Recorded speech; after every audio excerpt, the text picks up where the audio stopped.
Topic है convert के लिए। आपको मैंने एक असाइनमेंट भी दे रखा है इसके अंदर, वेट कैलकुलेशन के लिए। एक असाइनमेंट के अंदर आपका एक वेट वाला डेटा भी है, जिसमें आपको ना वेट का एक कॉलम दे रखा है किलोग्राम्स के अंदर और ग्राम में कन्वर्ट करने के लिए बोल रखा है। तो सिंपल कैलकुलेशन से अगर हम इसको सॉल्व करें ना तो बहुत ही आसान है ये topic. Equal to cell address of weight column. अब यहाँ पर वेट क्या है, कितना किलोग्राम्स में है और कितना वेट है 12। अब हमें इसको ना ग्राम में कन्वर्ट करना है। तो 1 किलो का मतलब 1000 ग्राम, तो यानी कि 12 किलो को कन्वर्ट करना है इसके अंदर। तो मल्टीप्लाई बाय में 1000 कर दो, एंटर कर दी, आंसर प्रिंट हो गया। ड्रैग भी कर देंगे। अगर आपको क्वेश्चन में यूँ कह देता भी calculate the weight column in grams using function, हालांकि उसमें शायद फंक्शन का यूज़ करने के लिए नहीं बोला आपको। और अगर आपको क्वेश्चन में फंक्शन के थ्रू कह दिया जाए कि भाई फंक्शन के थ्रू निकालना है आपको, तो आपको यहाँ पर क्या करना है, इक्वल टू एक फंक्शन होता है कन्वर्ट के नाम से। आपने अभी तक जितने भी फंक्शंस पढ़े, जितने भी फॉर्मूलाज पढ़े, आप चाहे स्मॉल लेटर्स में लिखे या कैपिटल, वो चीज़ यहाँ पर भी है, बट एक चीज़ को छोड़कर। उससे पहले ये बता दूँ कि जो कन्वर्ट फंक्शन है ना, इस फंक्शन का यूज़ हम करते हैं मेज़रमेंट्स यूनिट्स के ऊपर कैलकुलेशन करने के लिए। अगर आपके पास कोई भी एक मेज़रमेंट वैल्यू है, किलोग्राम से आपको ग्राम में कन्वर्ट करना है वैल्यूज़ को, या आपने किलोमीटर्स को मीटर में कन्वर्ट करना है, या आपके पास जैसे कोई भी डेज़ को मिनट्स में, या मिनट्स को सेकंड्स में, या ईयर्स को आवर्स में कन्वर्ट करना हो कि एक साल में कितने घंटे, या एक महीने में कितने घंटे होते हैं, या कितने मिनट, या कितने सेकंड्स, या यार्ड्स के अंदर आपने कैलकुलेट करना है, इंचेस में कैलकुलेशन करनी है, सेंटीमीटर में, मिलीमीटर में, बहुत सारी चीज़ें होती हैं। अभी आपको मैं शो भी कर देता हूँ। तो पहले मैं यहाँ पर फंक्शन लिख रहा हूँ, एक कन्वर्ट फंक्शन, जिसके बाद यहाँ पर हमसे पहले तो पूछ रहा है नंबर सेल एड्रेस। यहाँ पर नंबर सेल एड्रेस यानी जिस सेल में आपने नंबर लिखा हुआ है, पहले हम उस सेल का रेफरेंस लिखेंगे, देन फिर कोमा लगा के फ्रॉम यूनिट। अब यहाँ पर A16 हमने इसलिए लिखा क्योंकि A16 में हमारी वैल्यू लिखी है 12, कोमा में फ्रॉम यूनिट। अब जो ये वैल्यू लिखी हुई है A16 के अंदर 12, अब ये जो वैल्यू है वो किलोग्राम्स में है, या ग्राम में है, या इंचेस है, डेज में है, मिनट्स में है। अब वो यहाँ पर इसको बताना पड़ेगा, but in small letters. Convert function में जो मेजरमेंट यूनिट होती है ना, फ्रॉम यूनिट और टू यूनिट वाली, नंबर सेल एड्रेस के बाद इनमें से कुछ मेजरमेंट यूनिट्स स्मॉल में लिखे जाते हैं तो कुछ कैपिटल के अंदर। तो वो चीज़ आपको बता देता हूँ कौन सी चीज़ कैपिटल है या स्मॉल। अभी मुझे यहाँ पर कन्वर्ट करनी है किलोग्राम की वैल्यू ग्राम्स के अंदर। तो केजी को ना आपने डबल कोट्स में टाइप करना है, बट इन स्मॉल लेटर्स। अगर आपने इसको कैपिटल लेटर में टाइप किया है केजी को, तो आंसर प्रिंट नहीं करेगा। क्लोज किया डबल कोट्स का साइन, कोमा में 2 यूनिट का मतलब किस में आपने कन्वर्ट करना है। और ग्राम्स के लिए हम यहाँ पर GM नहीं लिखेंगे, ओनली G लिखा जाएगा। डबल कोट्स का साइन ऑफ और एंटर की प्रेस कर देना, चाहे लास्ट में ब्रैकेट बंद करे या ना करे, एंटर करते ही प्रिंट हो गया। लीटर में भी आ जाएगा सर? हाँ जी। अब लीटर में आपको निकालना है तो भाई लीटर का मतलब उसके लिए आपको कीवर्ड पता होना चाहिए बस, कि LI लिखा जाएगा। और अगर LI लिख रहे हैं तो L कैपिटल में है या स्मॉल में है। अब ये चीज़ें, हाँ जी, अब यहाँ पर नहीं पता कि अब जैसे ग्राम के लिए हम मोस्टली GM लिख देते हैं, अब यहाँ पर G है। अब इसके लिए ना हमें क्या करना पड़ेगा, 2007 या 10 नहीं, 2007 और 10 वर्जन में ना एक ये ऑप्शन होता है, ये जो कन्वर्ट ऑफ फंक्शन है ना, ये थोड़ा सा फीचरलेस है। किस वे में मैं कह रहा हूँ यहाँ पर फीचरलेस, मैं स्क्रीन पर 2016 वर्जन ओपन कर रहा हूँ।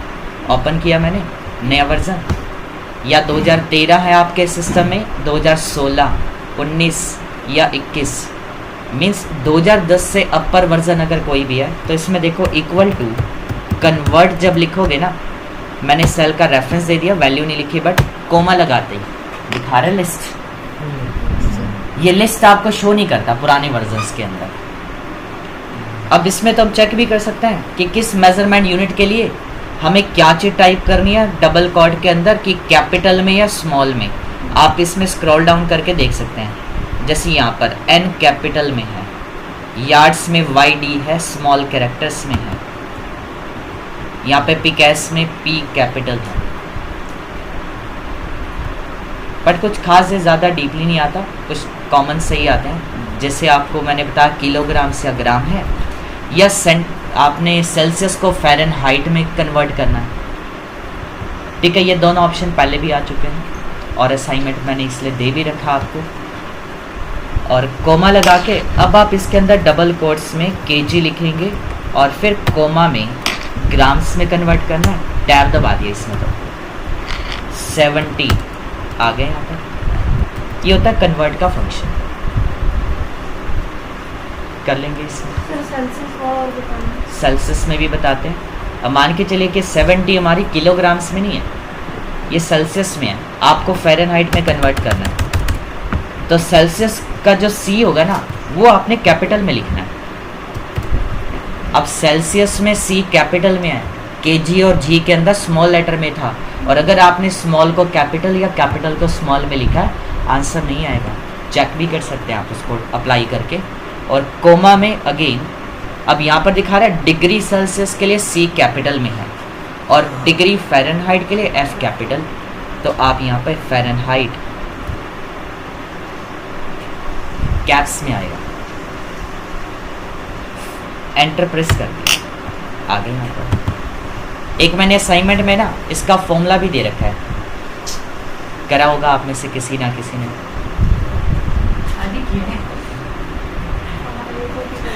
हाँ, बट उसके अंदर ना ये फॉर्मूला शो भी कर रखा है और वो लिखा हुआ आया था असाइनमेंट में, एग्ज़ाम के अंदर फॉर्मूला गिवन था उसके अंदर कि इसकी कैलकुलेशन करनी कैसे है फ़ारेनहाइट की। वो फॉर्मूला दे रखा है फ़ारेनहाइट में कन्वर्ट करने का। फॉर्मूला क्या होता है सर इसमें? उसमें असाइनमेंट में आपको गिवन है, वो आप खुद से करेंगे। बट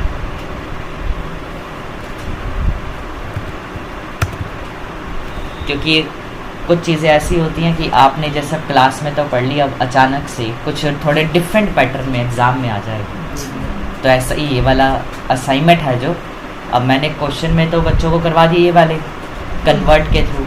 अब फ़ारेनहाइट का फॉर्मूला नहीं कराया, तो वो चीज़ उसके अंदर गिवन था, तो कैसे की गई कैलकुलेशन, तो वो थोड़ा सा अपना माइंड भी यूज़ करके अपना, ठीक है, अपनी नॉलेज के बेस पर कैसे कर पाते आप खुद से करके देखिए।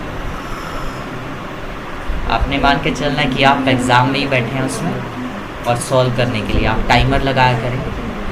नेक्स्ट एक टॉपिक है असाइनमेंट नंबर 56 के अंदर। इसमें आपको ना टेबल में सिर्फ ये 3 कॉलम्स दिए गए हैं, जिसमें कुछ स्टूडेंट्स का नाम और जेंडर दे रखा है, और जेंडर के बेसिस पे सारी कैलकुलेशन बोल रखी है करने के लिए। जिसमें फर्स्ट में तो कह रहा है पॉइंट में आपको ना यहाँ पर 2 कॉलम क्रिएट करने हैं, सैलरी 2023 और 2024 के नाम से आफ्टर ए जेंडर कॉलम। इसके बाद आपने जैसे ही 2 कॉलम क्रिएट करे, तो जैसे मैंने यहाँ पर पहले क्रिएट कर लिए है,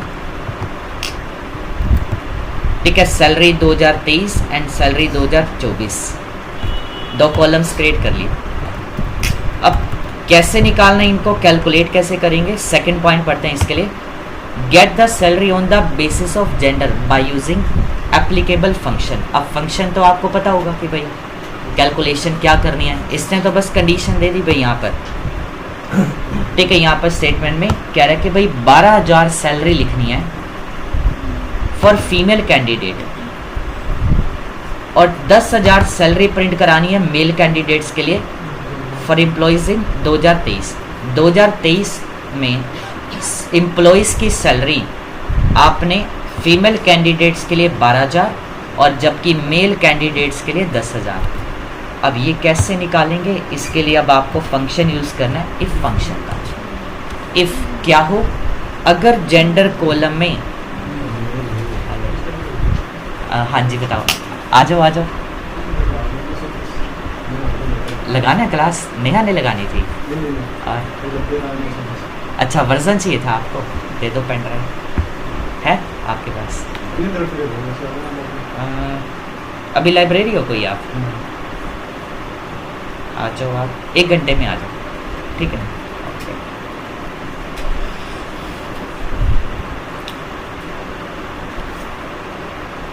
इक्वल टू B9, यहाँ पर कह रहा है जेंडर के बेसिस पे आपको सैलरी प्रिंट करानी है कि अगर जेंडर में इक्वल है सैलरी, और सॉरी टैक्स अगर इक्वल है, किसके इक्वल है? मेल कैंडिडेट के या फीमेल कैंडिडेट के।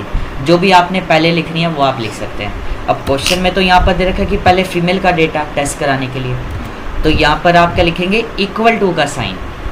अब इक्वल टू इसे लिखा क्योंकि ये टैक्स है। अगर वैल्यू लिखी हुई आती तब हमें ग्रेटर या लेसर लिखना पड़ता कि अगर B9 में यानी कि जेंडर में क्या है, अगर इक्वल है टेक्स्ट, तो टेक्स्ट जैसे अब क्या होता है कि आपने सब्जेक्ट 33 से अबव वाला भी पास होता है और 33 के इक्वल वाला भी पास, यानी अगर वैल्यू सिमिलर है 33 के, बिल्कुल सेम है, बराबर है, उसके इक्वल है, तो हम इक्वल का साइन लिखते हैं कि अगर सेम आ जाए तब क्या हो, और डबल कोट्स में लिखना पड़ेगा फीमेल, स्मॉल या कैपिटल कैसे भी आप टाइप कर सकते हैं, डबल कोट्स ऑफ। जब भी आप एक टेक्स्ट टाइप कंटेंट को टेस्ट करवाते हो या प्रिंट कराते हैं तो डबल कोट का ही साइन आएगा। कोमा में कितनी वैल्यू प्रिंट करानी है, कितनी सैलरी? 12,000 टाइप कर दो यहाँ पर। अब ये तो हम न्यूमेरिकल डेटा प्रिंट करा रहे हैं ना, तो न्यूमेरिकल के लिए तो क्वार्ट सिंबल ही नहीं लगेंगे। देन फिर कोमा में 10,000 एंटर कर दिया। अब देखो इसके अंदर टेस्ट करने पर उसको क्या मिला? यहाँ पर मेल मिला। अब यानी कि टेस्ट कराया हमने फीमेल, अब फीमेल नहीं था। अगर लिखा होता तो 12,000, अदरवाइज 10,000। इस असाइनमेंट में ना काफ़ी स्टूडेंट्स ने गलती ये करी कि मैनुअली एंटर कर दी, जहाँ पर फीमेल है 12 लिख दिया और मेल की जगह पे 10 लिख दिया। तो वो मैनुअली एंटर्स नहीं करनी है, आपको यूजिंग फंक्शन करना है और ड्रैग कर देना आप इसको। अरे एक बात बताना, जैसे प्रिंट आउट निकालना होता है, बाई चांस प्रिंट आउट आ गया तो फॉर्मूले कैसे चेक होंगे? फॉर्मूले सॉफ्ट कॉपी में वही चेक करते हैं, हमें तो जस्ट परफॉर्म करके डेटा उनके डेटाबेस में सेव तो है। प्रिंट आउट दे दिया है ना, सब निकाल के। अब आपकी प्रिंट आउट जो है ना, उसके ऊपर जब मार्क्स दिए जाएंगे वो आपके सॉफ्ट कॉपी के बेसिस पे दिए जाएंगे ना, वो चेक होंगी। और मार्क्स किस पे लिखे जाएंगे? आपकी हार्ड कॉपी पे, कि यहाँ पर आपने इस चीज़ में मिस्टेक करी है, क्या मिस्टेक करी है वो उस पर लिखी जाती है ना। तो सर सीधा हाँ जी, बड़ा टेबल है हाँ जी, ग्रेड बिल्कुल। वगैरह भी। अगर ओनली हार्ड कॉपी ही चेक होनी होती फिर तो भाई कंपटीशन ही क्या रह जाता। फिर तो आपने ग्रेड का रेट सर आपने बिल्कुल। सर फिर 10 मिनट के भी नहीं जुड़ते, जब तो 5 मिनट में कर लेते। फिर तो भाई सॉफ्ट कॉपी चेक होगी। इसमें इसलिए तो इतना ज़्यादा समय लगता है, इतने असाइनमेंट्स की नीड ही तभी पड़ती है। मतलब इतने सारे असाइनमेंट्स जो करें अब आ रखे हैं ये सभी किसी ना किसी एग्ज़ाम के अंदर। अब वैसे ही आपको 2024 सैलरी निकाल लेंगे आई थिंक अब, और टोटल भी निकाल लेंगे, ठीक है। अब इसमें एक चीज़ और पढ़ा देता हूँ, इसी का ही पॉइंट है। अब 2023 के साथ साथ 24 की जो सैलरी इसमें दे रखी है ना, इसमें बोला हुआ है एंड 15,000 फॉर मेल कैंडिडेट।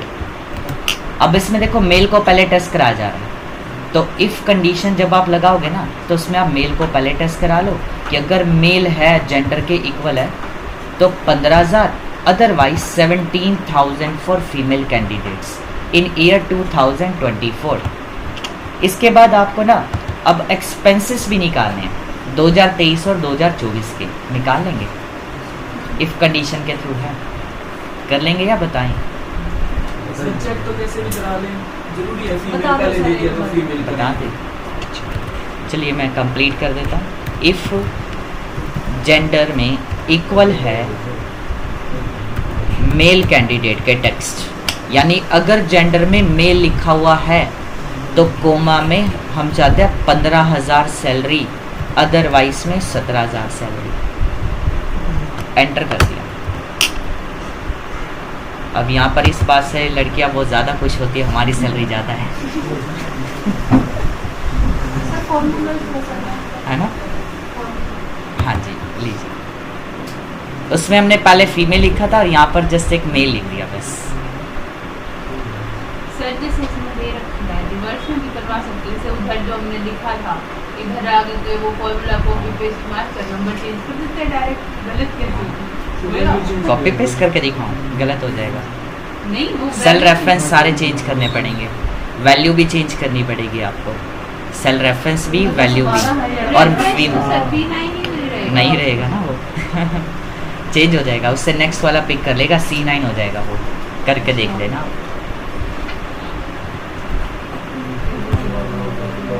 वो HRA 1 2 3 में आप कर सकते हैं, इस वाले में नहीं हो पाएगा। नेक्स्ट है टोटल सैलरी। अब यहाँ पर आप इन सभी का टोटल कर दो। मैंने सिलेक्ट किया रेंज को और अपने कीबोर्ड से ऑटो सम कर दिया using alt plus equal to. तो यही ऑप्शन ऊपर आपको दे भी रखा है ऑटो सम के नाम से।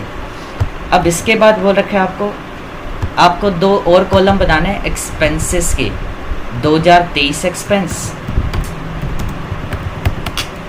और 2024 एक्सपेंस भी आपको बनाना है। मैंने इसको राइट में ना ड्रैग कर दिया। जब भी किसी सेल में आप अल्फ़ा न्यूमेरिकल सेल टेक्स्ट लिख के ड्रैग करते हैं ना, तो उसमें जो न्यूमेरिकल डेटा होता है वो 1 पॉइंट ऑटोमेटिकली इंक्रीज हो जाएगा। अब हमने एक्सपेंसेस निकालने हैं, अगेन फिर से इफ़ कंडीशन लगेगी जिसमें बोल रखा है कि आफ्टर सैलरी के बाद आपको कॉलम क्रिएट करने हैं ये दोनों, और कैलकुलेशन में क्या करना है आपको, एक्सपेंसेस कैलकुलेट करने हैं 10% फॉर मेल कैंडिडेट और 5% फॉर फीमेल की सैलरी का। यहाँ पर आपने मेल की सैलरी के 10% खर्चे निकालने हैं और फीमेल कैंडिडेट्स के 5% एक्सपेंसेस में दिखाने हैं कि खर्च हो गए आपके। तो सैलरी में से 10% ठीक है एक्सपेंसेस में लग गए, किसके, मेल कैंडिडेट के। तो यहाँ पर फिर से टेस्ट क्या कराएंगे, जेंडर को। जेंडर में क्या हो, अगर टेक्स इक्वल है मेल कैंडिडेट के तो कोमा लगा के आप किसका 10% निकालना पड़ेगा, कौन सी सैलरी उठाएंगे, 2023 वाली। और 2023 की सैलरी का कितना परसेंट, 10%, तो 10% लिख दो, यानी C9 का। अब यहाँ पर देखो टेस्ट तो कराया जेंडर कॉलम के अंदर, पर कैलकुलेशन करने के लिए बोल दी 2023 की सैलरी के ऊपर कि अगर जेंडर कॉलम में टैक्स अगर इक्वल है यानी मेल डेटा के इक्वल लिखा हुआ है, तो आंसर में 2023 की सैलरी का 10% निकल कर आए। अगर कंडीशन फॉल्स हो जाए तो कोमा में, अब फॉल्स कब होगा, यानी कि अगर उसके अंदर मेल नहीं लिखा हुआ तो इसका मतलब फीमेल है, तो फीमेल की सैलरी का कितना, तो इनटू में 5%। ये फॉर्मूला क्रिएट होगा। Same as it is formula आपको 2024 की सैलरी पे भी निकालना है। यहाँ पर हमने 2023 की सैलरी पिक करी है और 2024 वाले में बस 2024 का सेल आएगा, बाकी सब कुछ सेम आ जाएगा। सर अगर इसमें एक जेंडर और चाइल्ड हो रहा है उसमें क्या है, तो उसका 5% फिर आपको इफ़ कंडीशन नेस्टेड यूज़ करनी पड़ती। बताइए हाँ जी बता देते हैं, ये वाला कंप्लीट करने दो। इफ़ अगेन यहाँ पर फिर से सेम इक्वल है मेल कैंडिडेट के, कोमा में अब 2024 की सैलरी का इनटू में 10% अगेन, और कोमा में 2024 का अदरवाइज 5%। फॉर्मूला आपको शो कर देते हैं।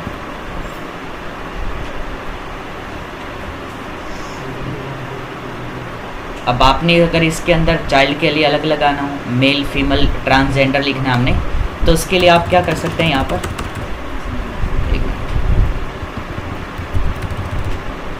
अब आपने यहाँ पर तो लिख लिया मेल के लिए 10%, कोमा में दोबारा से इफ़ कंडीशन टेस्ट होगी और यहाँ पर आप फिर से दोबारा से जेंडर का कॉलम भी लेंगे, फिर इक्वल टू यहाँ पर आप टाइप कर दो, फिर फीमेल के लिए कितना, D9 का इनटू में 5%, अदरवाइज लिख दो D9 का इनटू में 2% अदर्स के लिए। डायरेक्ट प्रिंट करा दो फिर, अगर अदर्स भी आ रहा है तो उसमें। ठीक है। या फिर सर इफ भी लगा सकते हैं तो भी एक बार। बिल्कुल।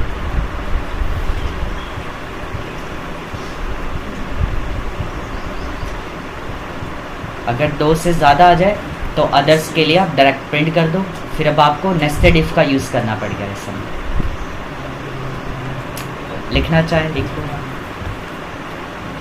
और जितनी इफ ब्रैकेट ओपन करेंगे उतनी क्लोज भी होंगी, या डबल एंटर की प्रेस कर देना, ब्रैकेट्स अपने आप ले लेगा, चाहे 2 हो या 3 हो।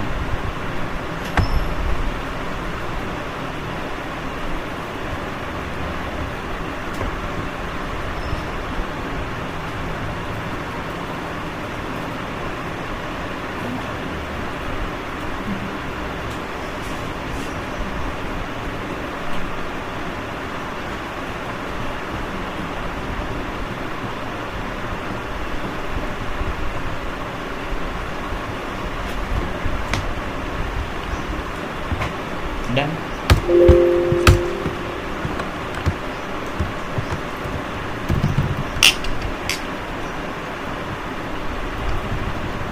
जी, आपने अभी ये टॉपिक भी नहीं किया इन टाइम और एग्जिट टाइम का। ये पिछले साल की एक सीपीटी में आया था एक एग्ज़ाम के अंदर, इन टाइम और एग्जिट टाइम के ऊपर, जिसमें आपको टोटल वर्क आवर्स कैलकुलेशन के लिए बोला हुआ था। अब जैसे इन टाइम में हमने एक मॉर्निंग टाइम एंटर किया कि आप जैसे मॉर्निंग में यहाँ इंस्टीट्यूट पर आए 9:15 पर, अगर आप 24 आवर्स के अकॉर्डिंग चल रहे हैं ना, तो आपको AM या PM लिखने की नीड नहीं पड़ेगी। सो अगर आपने यहाँ पर 12 आवर्स के अकॉर्डिंग, ठीक है, यहाँ पर टाइमिंग एंटर करनी है, और आप अगर शाम के 4 बजे यहाँ से जाते हैं तो, और आप यहाँ पे जब 4 लिखेंगे ना, तो उसके आगे PM जरूर लिखना पड़ेगा फिर, अगर 12 घंटे के हिसाब से आप चल रहे हैं तो। अदरवाइज आपको 16 लिखना पड़ेगा फिर, अगर AM PM फॉर्मेट में नहीं चलना चाहते। टैब बटन प्रेस कर दिया। अब इसमें आपने टोटल वर्किंग आवर्स कैलकुलेट करने हैं, तो एग्जिट टाइम माइनस में इन टाइम एंटर कर दिया, डिफरेंस कैलकुलेट होगा कि आपने 6 घंटे 45 मिनट आज काम करा। आप अगर इसके अंदर सेकंड्स भी प्रिंट कराना चाहते थे, मैंने इन सभी को हटा दिया।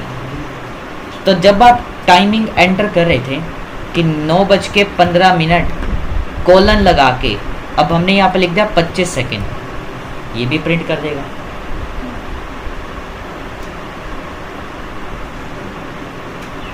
और अगर मैंने यहाँ पर फिर लिखा इवनिंग के 4, शाम के 4 बजे आप जा रहे हैं अगर, तो यहाँ पर मैंने लिख दिया PM, टैब बटन दबाया। अब मैं अगर इसके अंदर ना कैलकुलेशन करूँगा, डिफरेंस तो निकल आएगा, बट साथ में ना AM PM लिखा हुआ आ जाता। अब इसमें AM तो नहीं लिखा हुआ प्रिंट करा सकते, तो जब भी आप सेल में AM या PM लिखते हैं ना, तो जब कैलकुलेशन होकर आती है अमाउंट, तो उसमें भी लिखा हुआ आता है। तो इसमें हमें कैसे हटाना है, सेल पे क्लिक करेंगे, देन नंबर फॉर्मेट पे जाकर यहाँ से कॉर्नर बटन से Ctrl 1 शॉर्टकट की बताई थी फॉर्मेट सेल विंडो के लिए, जिसमें आपको यहाँ पे कस्टम पे ही पहले से दिखा रहा है सेटिंग यहाँ पर AM और PM, इसमें से आप AM और PM को हटा देना। और आपने सेकंड्स भी हटाने हैं तो SS भी हटा दो। ओके कर दिया, प्रिंट हो। फॉर्मेट सेल विंडो को ओपन करके यहाँ पर आपको शो करता है AM और PM, रिमूव कर देना।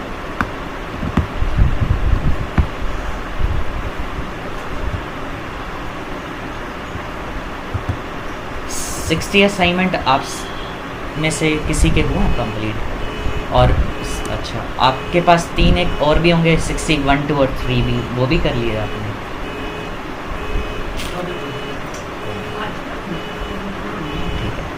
एक उसमें इलेक्ट्रिसिटी बिल वाला भी होगा, आया हुआ पहले वो एग्ज़ाम में भी। भेज देंगे जिनके पास नहीं है वो भी, ठीक है।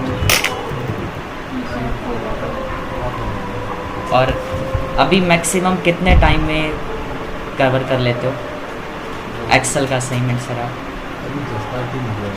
अच्छा,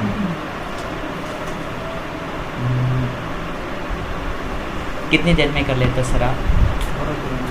12 से 13 मिनट। मैडम आप ये घंटे में 2 अच्छा 10-11 मैं 10-11 मिनट तो इतना टेबल बना इतने हो जाएंगे। अच्छा आप वाले टाइम लेते हैं। आपका सर कितने लगा है? जल्दी हो रही है फॉर्मूला फॉर्मूले में टाइम लगता है वैसे भी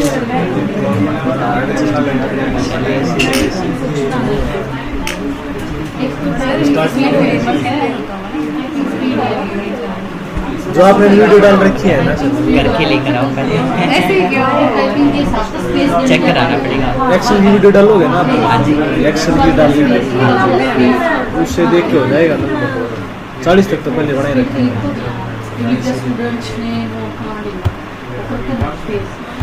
चलिए अगला पॉइंट है नेक्स्ट, ध्यान देंगे सभी।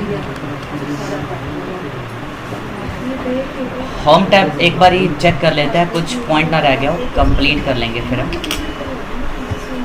ताकि कल परसों तक आपका सिलेबस पूरा ही हो जाएगा। देखो आपको यहाँ पर कट कॉपी पेस्ट का यूज़ सभी को आता है ना अच्छे से। फ़ॉन्ट नेम चेंज करना हो, साइज़ है, बोल्ड, इटैलिक, अंडरलाइन या डबल अंडरलाइन। यहाँ पर डबल अंडरलाइन की कोई शॉर्टकट कमांड नहीं है एक्सेल के अंदर। नेक्स्ट ऑप्शन होता है बॉर्डर का। बॉर्डर्स आती है ना सभी को। अब इसमें ना एक ऑप्शन और है छोटा सा बॉर्डर के ऊपर ही, apply thick border around of the table. अगर आपको टेबल के अराउंड साइड एक थिक बॉर्डर भी देनी हो, सो मैंने यहाँ पर ना जैसे एक रेंज को सिलेक्ट किया। एक तो आप सिंपल एक बॉर्डर देते हैं, ठीक है, ऑल बॉर्डर्स करके। और दूसरा ये होता है इसी में ऑप्शन पे जाके ना जब आप किसी भी रेंज को सिलेक्ट करके थिक बॉक्स बॉर्डर अप्लाई करेंगे तो आप इसमें चेक कर सकते हैं डिफरेंस। ये सिर्फ आउटसाइड एरिया पर बॉर्डर अप्लाई होकर आती है, जो भी आप रेंज को सिलेक्ट करते हैं जहाँ से लेकर जहाँ तक, ठीक है, उसके अराउंड साइड पर आइए ओनली। नेक्स्ट शेडिंग भी आपने पढ़ लिया था। अब इस ऑप्शन का नाम fill colour, background colour, cell colour और शेडिंग, 3 नाम मैंने आपको बताए थे। इसके डेफिनेशन में आपको देखने को मिल जाते हैं, फिल, बैकग्राउंड और सेल। चौथा एक नाम और हो जाता है इस ऑप्शन का शेडिंग के नाम से। उससे नेक्स्ट ऑप्शन में आता है फिर फॉन्ट कलर, या हम कहते हैं टेक्स्ट कलर भी, फॉन्ट या टेक्स्ट कलर। एंड नेक्स्ट में अलाइनमेंट्स। यहाँ पर आपने अलाइनमेंट्स पढ़ी थी, 3 ऊपर दे रखी है, 3 नीचे। ऊपर की जो 3 ऑप्शंस हैं वो होती है टॉप, मिडल या बॉटम के लिए, और नीचे जो 3 है वो लेफ्ट, सेंटर और राइट के लिए हैं। आप अपने असाइनमेंट्स में ना ये चीज़ें चेक किया करें। आपको चेक कराता हूँ, जैसे यहाँ पर जो वैल्यूज़ आपको दिख रही है ना, ये सेंटर में भी है, बोल्ड के अंदर भी है। और बहुत सारे असाइनमेंट्स में ना हम देखते हैं कि भाई यहाँ पर कंटेंट, जब भी हम एक्सेल में न्यूमेरिकल डेटा टाइप करते हैं ना तो वो जाता है राइट में और अल्फ़ाबेटिकल लेफ़्ट में आता है। और बहुत सारे असाइनमेंट्स में आपको न्यूमेरिकल डेटा ना कई बार सेंटर में या लेफ़्ट में शो कर रखा होता है और हम उसको वहीं पे राइट में ही छोड़ देते हैं। तो इन चीज़ों की भी अलाइनमेंट्स पे भी आप थोड़ा सा चेक करो कि भाई गलती ना हो आपकी। कई सारे असाइनमेंट्स में ऐसा है। और करना पड़ेगा, यस, बिल्कुल बिल्कुल।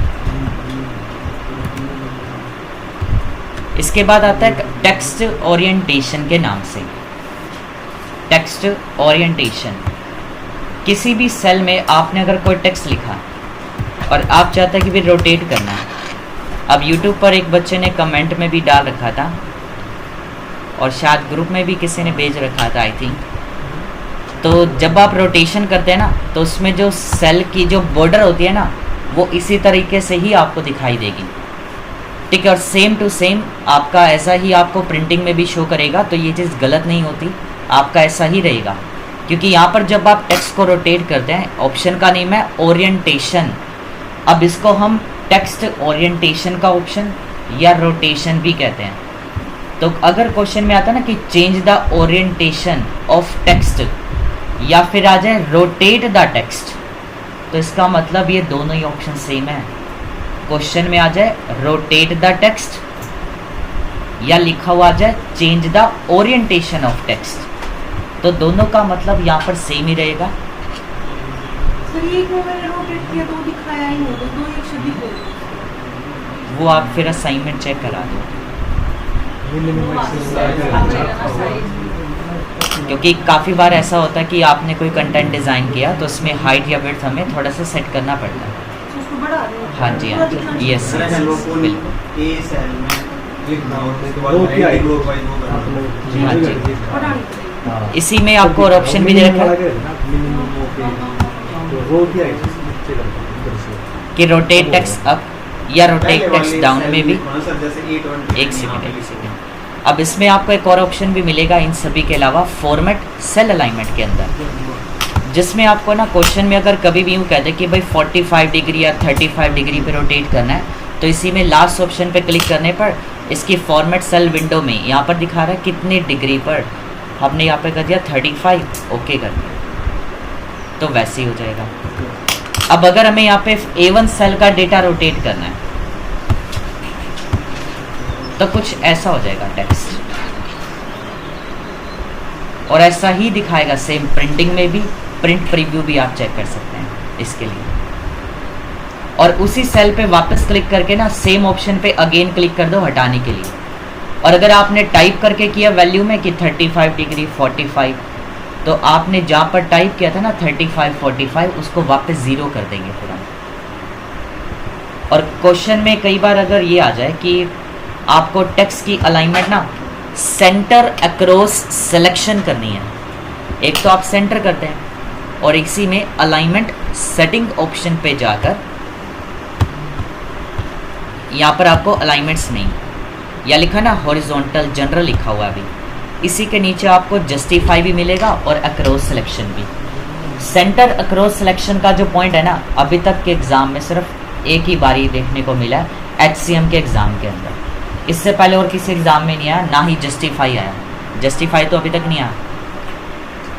एक्सेल के अंदर ये दोनों ऑप्शन नहीं आए, सिर्फ एक आए इनमें से, वो भी फर्स्ट टाइम HCM के एग्ज़ाम में बस।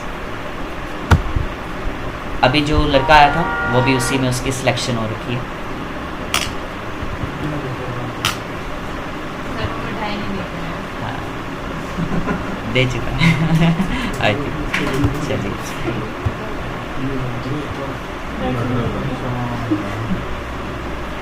आपकी शादी हलवाई से करवानी पड़ेगी।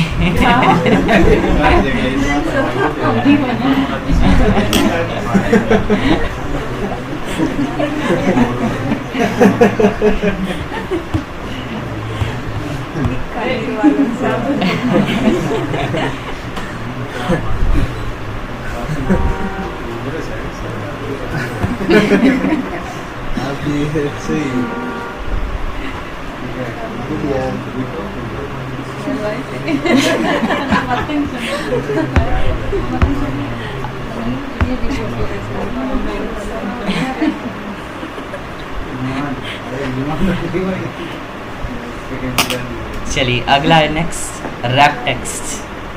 शॉर्टकट की आती है ना सभी को, ऑल्ट प्लस सेंटर। वर्ड और पावर पॉइंट में हम शिफ्ट प्लस सेंटर का यूज़ करते हैं यहाँ पर। नेक्स्ट मर्ज एंड सेंटर भी हो चुका आपका। करेंसी सिंबल डॉलर का अप्लाई करना, या ऑप्शन में आपको रुपीस का सिंबल भी मिल जाएगा। और इसी में आप अगर किसी रेंज पर करेंसी सिंबल लगा रहे हैं, सेलेक्ट करने पर मैंने आइकन पे क्लिक किया तो रुपीस का रहा है, ऑप्शंस पे जाके आप करेंसी सिंबल डॉलर, या इसी में आप मोर अकाउंटिंग फॉर्मेट्स पे जब क्लिक करेंगे तो क्लिक करने पर यहाँ पर एक फॉर्मेट सेल विंडो ओपन होगी सेल फॉर्मेटिंग करने के लिए, जहाँ से आप यहाँ पे सिंबल ऑप्शन पे क्लिक करके चेंज भी कर सकते हैं कि आपको यहाँ पे करेंसी सिंबल किस कंट्री का लेना है। आपको अगर डॉलर कह रहा है तो यूएस का डॉलर चलता है यहाँ पर, तो यहाँ पे यूएस के पेयर में लेंगे। अदरवाइज आप सिंगल क्लिक करके ना कीबोर्ड से एरो बटन की हेल्प से डाउन कर देना, सभी कंट्रीज़ के दिखाता जाएगा। इसमें देखो, अब बात करें भी अगर रुपीस का साइन बोला हुआ है तो यहाँ पर रुपीस तो इंग्लिश इंडिया भी है, हिंदी इंडिया भी है, तो दोनों में से कोई भी कर दो, इंग्लिश या हिंदी। तो यहाँ पर सिस्टम लैंग्वेज इंग्लिश है, इंग्लिश कर दो। अब इन सभी जगह पर करेंसी सिंबल रुपीज़ का, तो इसलिए यहाँ पर सभी में रुपीज़ में बहुत सारी जगह पे दिखाएगा। ऐसे डॉलर्स में भी होता है। और साथ ही चाहे आप करेंसी पे क्लिक करके सिंबल का यूज़ करो, चाहे अकाउंटिंग में, दोनों में ये ऑप्शन सिंबल का सेम रहता है। अगर मुझे एक कॉलम क्रिएट करना हो जिसमें मुझे वैल्यू एंटर करनी है 1/2, एंटर करने पर ना, जैसे ही आप कोई भी दो सेल, किसी भी सेल में अगर दो वैल्यू एंटर करते हैं स्लैश लगाकर, एंटर करने पे डेट में कन्वर्ट हो जाती है वैल्यू। चाहे कोई भी मैं यहाँ पर दो वैल्यू लिख दूँ, अब हमें यहाँ पर क्या करना है, 1/2 ही लिखना है या 2/3 लिखना है, ये भी डेट बन रही है। तो पहले आप रेंज को सिलेक्ट करेंगे। एक असाइनमेंट में फ्रैक्शन का कॉलम भी दे रखा है, टेक्स्ट मत करो, यहाँ से जनरल ऑप्शन पर जाके फ्रैक्शन का ऑप्शन भी है इसमें। अब आप 1/2, 2/3 लिखो, चाहे 3/4 या 4/5, फ्रैक्शन।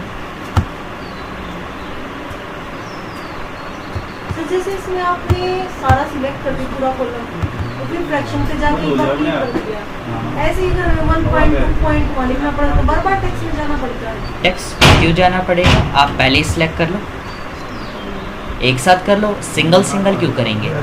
टाइप तो वाला सिंगल करना पड़ेगा, वो तो टाइप हमें सिंगल पे करना पड़ेगा ना, सिंगल। बट आप टेक्स्ट, अब हमें पता कि हमें यहाँ पे ना 5 तक 6 तक वैल्यू लिखनी है, 1 के साथ डॉट या 1 से पहले 0, तो आप पहले ही आप इसको टेक्स्ट कर दो। अब आप 1 के साथ डॉट लगाओ, चाहे उससे पहले कितनी भी 0 लगाओ, ट्रैक करेंगे तो नहीं आएगा, ट्रैक से नहीं आता बेटा।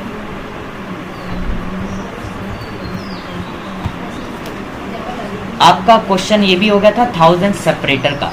सो अगर 1000 सेपरेटर लिखा आता मीन्स हमें कॉमा स्टाइल पे क्लिक करना है। इंक्रीज या डिक्रीज डेसिमल भी आप पढ़ चुके, और कंडीशनल फॉर्मेटिंग हुआ आपकी क्लास में, ठीक है। और आपको मैंने एक ऑप्शन बताया था कि ये दो ऑप्शंस दे रखे हैं ना, दोनों, ये आपने दोनों स्किप करने हैं। सेल स्टाइल्स और फॉर्मेट एज टेबल का ऑप्शन, ये हमें नहीं करना है। इसके अलावा अगर आपको किसी भी टेबल डेटा के बीच अगर एक न्यू कॉलम इंसर्ट करना हो, हम क्या करते हैं, सीधा राइट क्लिक करा, इंसर्ट ऑप्शन आता है, ऐड कर दिया। अब जब हम राइट क्लिक करके इंसर्ट करते हैं ना, तो देखो कंप्लीट होल कॉलम इंसर्ट हो रहा है, नीचे वाली टेबल डेटा में भी आ गया। हमें सिर्फ ऊपर वाली टेबल के अंदर कॉलम ऐड करना है, तो आप क्या करो, सेलेक्ट करो रेंज को, देन ऊपर इस ऑप्शन पे क्लिक कर दो, इंसर्ट सेल्स पर क्लिक कर दी, सेल्स इंसर्ट हो गए। या हम चाहते हैं कि इसमें से ना एसएस का कॉलम डिलीट करना है, अगर आप राइट क्लिक करके कर रहे हैं तो कंप्लीट होल कॉलम डिलीट कर देगा, यानी कि नीचे से टोटल सैलरी भी तो डिलीट होगी। तो आप सेल्स को सिलेक्ट करके डिलीट भी कर सकते हैं। ऐड करना है इंसर्ट, और डिलीट के लिए आप डिलीट सेल्स कर सकते हैं। और फॉर्मेट ऑप्शन का यूज़ करके आप यहाँ से किसी भी रो की हाइट या फिर विड्थ, अगर आपको टाइप करने के लिए बोली जाती है मैनुअली कुछ ऐसा कि 30th करनी है, 40 करनी है, या 15 करनी है, 20 करनी है, तो आप इन ऑप्शंस की हेल्प से करते हैं, सभी को आता होगा। और ऑटो फिट कभी भी आ जाए तो ऑटो फिट का ऑप्शन है यहाँ पर कि ऑटो एडजस्ट या auto fit the table of cells as required में ऑटो फिट का यूज़ करेंगे। जब हमने यहाँ पर कॉलम क्रिएट किया था परसेंटेज का, परसेंटेज टाइप करने पे ना डिफ़ॉल्ट जो विड्थ होती है कॉलम की, अब परसेंटेज टेक्स्ट है जो, उसकी जो टेक्स्ट की लेंथ है ना, वो डिफ़ॉल्ट विड्थ से थोड़ी एक्स्ट्रा है। अब क्वेश्चन में ये नहीं बोला कि हमें ऑटो फिट करना है विड्थ को, बट टेक्स्ट अगर आपका कट हो रहा है ना डिफ़ॉल्ट विड्थ के हिसाब से, तब आपको सिर्फ उसी की चेंज करनी है। बट देखो इंग्लिश में क्या हो रहा था कि डिफ़ॉल्ट के अंदर विड्थ कट नहीं हो रही, तो आप इसकी चेंजेस नहीं करेंगे क्योंकि बोल ही नहीं रखा हमें ऑटो फिट के लिए। बट इसकी हमें इसलिए करनी पड़ी क्योंकि कंटेंट हमारा बाहर जा रहा था सेल के, तो इसमें हम अपनी मर्जी से कर सकते हैं, ठीक है। अदरवाइज सभी के अंदर चेंजेस नहीं करेंगे अपने अकॉर्डिंग, फिर जिसमें अनफिट होगा सिर्फ उसी के अकॉर्डिंग रखेंगे। और सॉर्टिंग सभी को आती है, असेंडिंग या डिसेंडिंग ऑर्डर में। होम टैब आपका कंप्लीट है अच्छे से, और इंसर्ट में आपने चार्ट कल परसों की क्लास में पढ़ा होगा, और हेडर फुटर दोनों चीज़ें होगी। सिर्फ दो ही चीज़ें आएंगी इसके अंदर, हेडर फुटर और चार्ट के अंदर हाइपर लिंक वगैरह ये सभी आपको ऑप्शंस कुछ भी नहीं करने की नहीं है, ये तो next वर्ड में भी नहीं वर्ड में भी नहीं।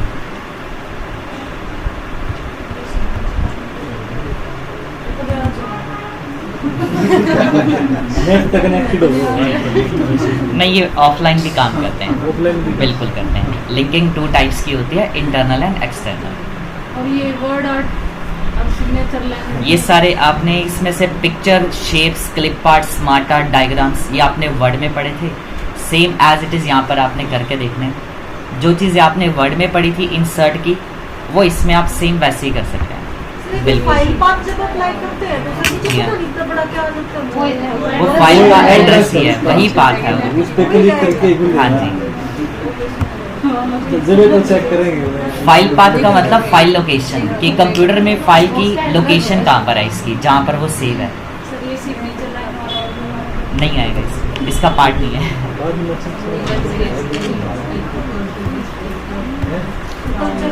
अगर आपके माइंड में कुछ ऐसा है कि नहीं हमें ये ऑप्शन तो करने हैं, एक बार सिलेबस पूरा कर लो, आधे घंटे की एक क्लास एक्स्ट्रा लगा लेना बस, ठीक है। ठीक है सर वो ओके। आधे घंटे की क्लास से ये निकल वो आधे घंटे की क्लास ऐसी है, ये जो ऑप्शंस है ना एक्स्ट्रा इतने आसान है, बहुत ज़्यादा मतलब। और आधा घंटा मैक्सिमम भी मैं कह रहा हूँ काफ़ी है उन चीज़ों के लिए। माइंड में अगर ऐसा कोई डाउट है कि नहीं हमें ये चीज़ें करनी है, कि हमने यूट्यूब पे किसी का देखा था कि भाई ऐसा कुछ करा रखा है, करवा देना सर। और एक बड़े आसान तरीके से करवा दूंगा, सिर्फ एक 30 मिनट्स की क्लास है, ठीक है। कल भी कराया था मैंने, एक बार फिर बताओ, सबमिट निकला है? पहले चेक कराओ कि आपने कैसे लगाया, सबमिट नहीं हुआ। दिखाना ज़रा।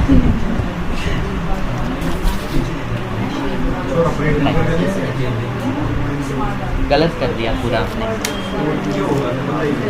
बता देते हैं। सर जैसे स्क्रीन लास्ट टॉपिक आपको ये करा देंगे। और पेज लेआउट में आपने मार्जिन्स भी पढ़ लिया, ओरिएंटेशन भी एंड पेपर साइज। इन मतलब बता दे सर पेपर में क्या होगा। जो सारा आपने किया है ये सारा कंप्लीट सिलेबस जितना भी किया वो सारा जरूरी है। सर ये जैसे ये आपने ये कौन सा ब्रेक्स है ये भी आऊंगे कौन से? नहीं सिर्फ 3 ही, इसमें तो ये भी सिर्फ ओनली 3, कौन से मार्जिन्स, ओरिएंटेशन और साइज, सिर्फ 3 ही बस, और कुछ नहीं करना इसमें से, इसमें ये कुछ भी नहीं करना। तो हो गया सर एक्सेल कंप्लीट। हाँ, नेक्स्ट क्लास आई थिंक आपका कंप्लीट हो जाएगा, ठीक है। क्या रह गया बस एक बार फॉर्मूलास में क्रॉस चेक करना है कि आपका क्या क्या रहेगा, तो नेक्स्ट क्लास में एक्सेल आपका कंप्लीट कर देंगे, ठीक है। सर वो टाइम है तो